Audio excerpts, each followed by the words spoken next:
All right, so here we go. We are in our last unit here, which is Unit 8, which is the stars and the universe. It's going to be a pretty quick unit. So we're going to go through kind of the different lessons, the different explorers, same process as we've done before. I'll give you a short overview video, and then you guys have the online book parts to take care of on your own. So let me jump into the presentation and kind of give you an overview of the unit, and then look at our first lesson as we go forward here. All right. So as I mentioned, this is a stars and universe. And so what we're going to really look at, there's three essential standards that are for this unit. So we're going to look at looking at the lifespan of the sun and the role of nuclear fusion at the sun's core to get energy. We're going to construct an explanation for the Big Bang Theory, and then we're going to talk about stars, their life cycle, and how they produce elements. So we've already talked a little bit about this first standard in our previous unit, talking about fusion and fission. We're really going to focus more on stars and universe and how those pieces go together in this unit. All right, so it's our first day here. We're going to look at images of the universe. How do we take images? How do we interpret images? And how do we start talking about this idea of a distance for the universe? All right, in our calendar, where we are down here. You've taken care of your Unit 7. You've taken care of your Unit 7 formative assessment, and we are at this point right here. So we're working on, this will be our second lesson for the week, and trying to just kind of start off our unit. All right, so this is our first explore. So the real questions of this is, how do we figure out kind of how far away things are, right? We're talking about just crazy big distances. How do we do that from Earth? How do we figure those things out? And then what do we know, like what evidence is out there that supports the theories that we have about the universe and how old it is and how it developed, and is it expanding or contracting, or what's going on within the universe? So we're going to start off with kind of the first two big questions is for today is like, how far away is something, and how big is it? And those are going to be the driving questions that we talk about. And one of the issues with this is this idea of perspective. And so depending on how close something is, it can look big or small. So this is a small little Lego figure that's being held up really close to where the image is being taken, and it looks like it's part of a large tower. And so this idea of perspective is important. This is a B-52 bomber, and so you're going to see that it doesn't look that big when it's up in the air, when it's far away. But if we were to put it in something that's a little bit easier to see the size of, so like a football field, you can see it's actually massive. And so this idea of how do we measure distance is really critical, because we're talking about stars and galaxy that are incredible distances away, and are going to look really small in the night sky, but are actually massively big. All right, so we start off talking about this distance unit measurement of a light year. And so a light year is how far light would travel in a vacuum, which is 9 trillion kilometers and almost 6 trillion miles. So it's obviously a huge distance. And we're going to talk about things that are hundreds of thousands of light years away. So they've taken, an incredible amount of time for us to even see them as this is going. So we're really looking into, when we look at the night sky, we're looking at what has happened in the past, and from that trying to understand what's happening now. All right, so we have the universe, which is composed of galaxies, and a galaxy has different sizes and properties. They're lumped for our purposes into kind of three large categories. So we have a spiral galaxy, which not surprisingly looks like a spiral. So we have a spiral galaxy, we have an elliptical galaxy, right? You can see you have that kind of egg-shaped, and then we have this irregular galaxy. And depending on kind of the shape of the galaxy, we have hypotheses about how old they are and how well organized they are. If you think about this irregular galaxy is something that's more jumbled, has had less time to organize itself, versus this very nice looking elliptical galaxy, we'd hypothesize that there's less action going on here. This is an older galaxy versus lots of things still happening in this irregular galaxy as we're looking forward. So what is a galaxy? Well, The short answer is it's just a huge collection of gas, dust, and billions of stars in their solar system. And it's all held together by that gravitational pull. All right. We are on Earth, which is our solar system, and that's a small little part of this larger Milky Way galaxy. And our galaxy is going to have billions of stars. And so there's this huge collection of stars and planets that would form a galaxy. And then we have lots and lots and lots of galaxies. If we think about just the one that we live in, the Milky Way galaxy, you can see that we have this large bulge of material in the middle, and then we have this long disk shape, and then the sun is right in here. All right, and it's 100,000 light years in diameter. If you think about that for a second, so a light year was 6 trillion miles, and we have 100,000 of those. So it takes 100,000 years for light to just travel across our galaxy. All right, here's another perspective of just the galaxy to give you kind of some sort of idea of scale and scope, right? So we have this large galaxy, which is billions of stars and dust and gas. And then somewhere in there, we have a star that has its own solar system. And that solar system is then going to have its own planets. And the planets are bound by the gravitational pull of the star. The star is bound by the gravitational pull of the galaxy. To go a little bit further into the types of galaxies, so we have our elliptical galaxies, which have very little gas and dust. And so we're going to see very few young stars in elliptical galaxy. And in general, we're going to say that the elliptical galaxies are older galaxies. They're going to vary in size. Right, so we have a large difference in terms of size. So a large elliptical galaxy is 300 million light years, and then a dwarf elliptical, which is more common, can only have 1/100,000th as many stars as the Milky Way. So we're kind of somewhere in the middle between a dwarf and obviously a very large one. We have our spiral galaxies, which have kind of two distinct regions. They have that central part, and then they have the spiral arms. And so the disk is a region that has a great deal of gas and dust. And then we have the younger population 1 stars. And then we have that central bulge, so that middle part is not going to have any gas and dust. And it's going to be kind of those larger stars, right? And then these type C spiral galaxies, obviously they all can kind of get subdivided, are going to have the most gas and dust. But we're not going to worry about the subdivisions of galaxies, really just looking at the 3 main types. And then the irregular are the ones that aren't spiral or elliptical.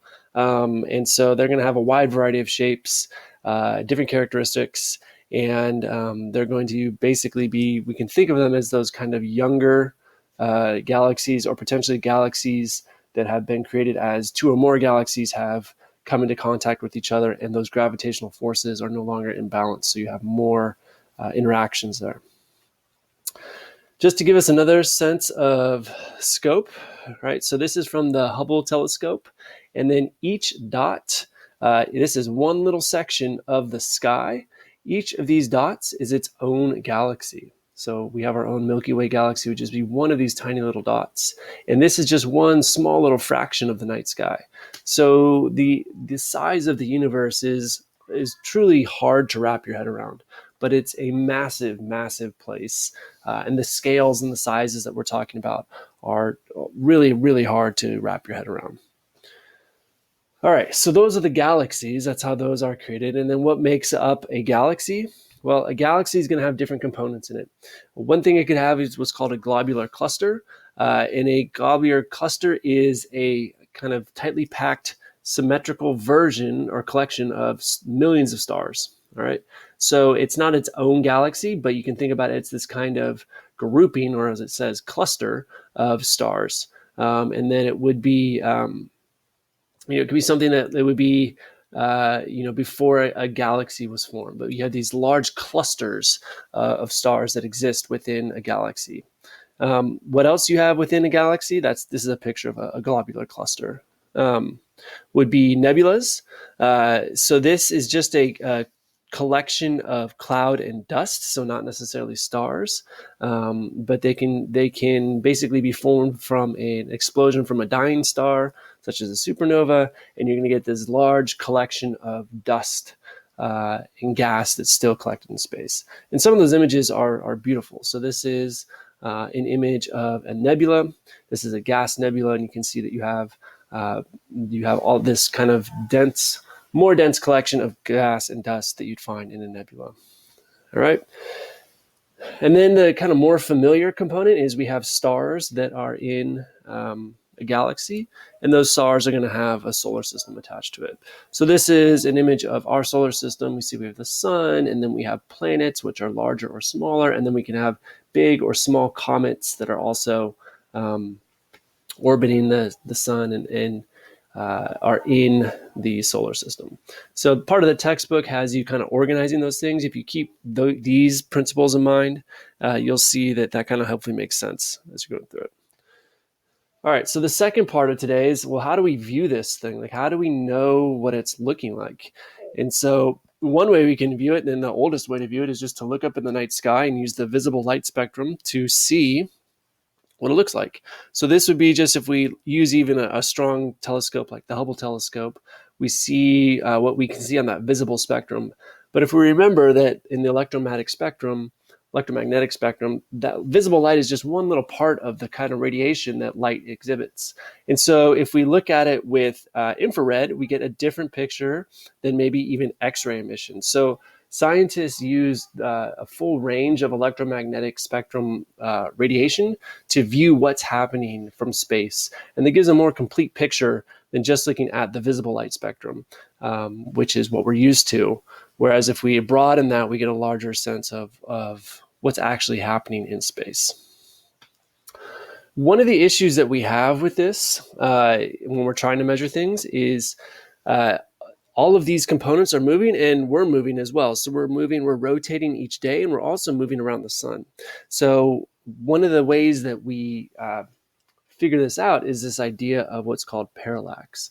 And so parallax is looking at an object at two different viewpoints. And you can do this pretty easily by closing one eye. So what this is showing here is if you're looking at an object and your eye is over here to the left, so you're going to view it, your line of sight matches up to this blue box. So from viewpoint A, you would see this over here on the right in the blue box. From viewpoint B, you would see it over there on the left in the red box. So one way to actually test this out, see if I can do this here. Hold on.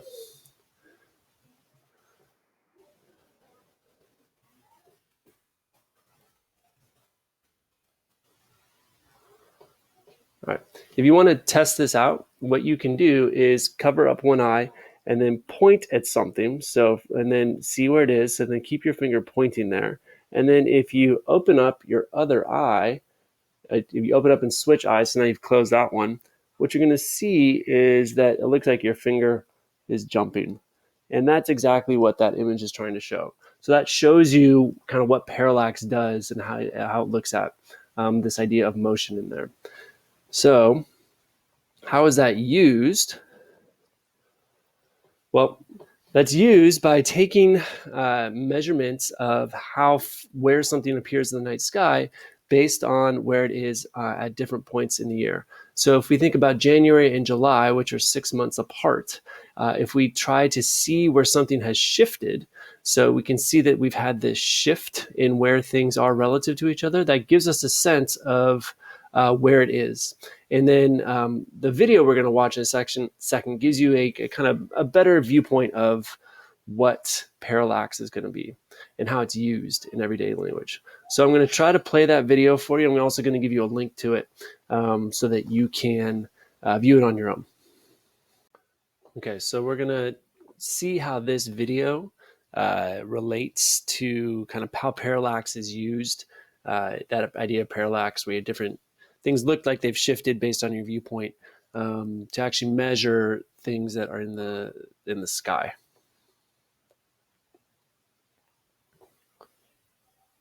Have you ever traveled down a road in a car and looked at the mountains or hills in the distance? If you have, you've probably noticed that while nearby trees quickly fly past the window, the mountains move much slower, and in the far distance, the moon and the stars don't seem to move at all. As you move, objects closer to you, such as the trees, seems to shift position relative to more distant objects, like the mountains. This effect is called parallax. The size of this shift depends on the distance you travel along the road and how far away the trees are. The closer they are to the road, the bigger the shift. The same thing happens as the Earth moves around the Sun. Over the course of a year, some stars appear to move a very small amount relative to other stars. Like the trees along the side of the road, these stars are just closer than those that don't seem to move. Actually, all stars are moving through space, but much more slowly than parallax, so we don't notice. Now, if we measure how much a star moves when the Earth does one complete trip around the Sun, we can use this to work out this angle, called the parallax angle. If we observe a star when the Earth is at one spot in its orbit, and then wait 6 months for the Earth to move around the Sun to the opposite point along its orbit and observe the star again, we can measure the parallax angle. Since we already know the distance from the Earth to the Sun, we can now use this parallax angle and some trigonometry to work out exactly how far away the star is. This is really useful because it allows us to calculate the distance to nearby stars very accurately. This can then be used to check the distance measured by different methods to even more distant objects out in space.